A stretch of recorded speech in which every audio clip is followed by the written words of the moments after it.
Guys, panoorin natin to guys, oh. Gagawa sila ng sinilas. Ayan, nililinis niya, oh. Ang galing ng paggawa ng sinilas. Ganito lang pala. Ayan, nilagyan niya, oh. Hindi ko alam kung ano yung nilalagay niya. Ayan, oh, ayan mo. Parang i-compress lang. Ayan, oh. Amazing guys, panoorin nyo hanggang dulo guys. Ang galing na ito. Ayan, oh, oh, di ba? Madali lang, no? Daming sinilas, oh. Kulay white yung ginawa ng sinilas. Daming sinilas niyan guys. Yan pala yung mga sinusuot natin. Yun, oh, may ibang kulay din.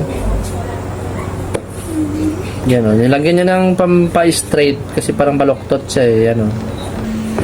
Ayan, oh, tinanggal niya na straight na, no?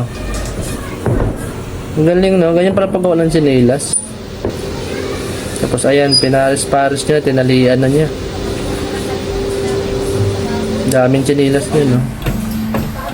So ayan, oh, pininturahan na. Ay, ano, yung nilagyan ng design. Ang ganda, no? Oh, di ba may design na siya? Kulay white. May ibang kulay din, no? Ang ganda, no? Galing, no? Yun, oh, tapos na. Yan, oh, dami nilang nagawan sinilas, oh. Galing.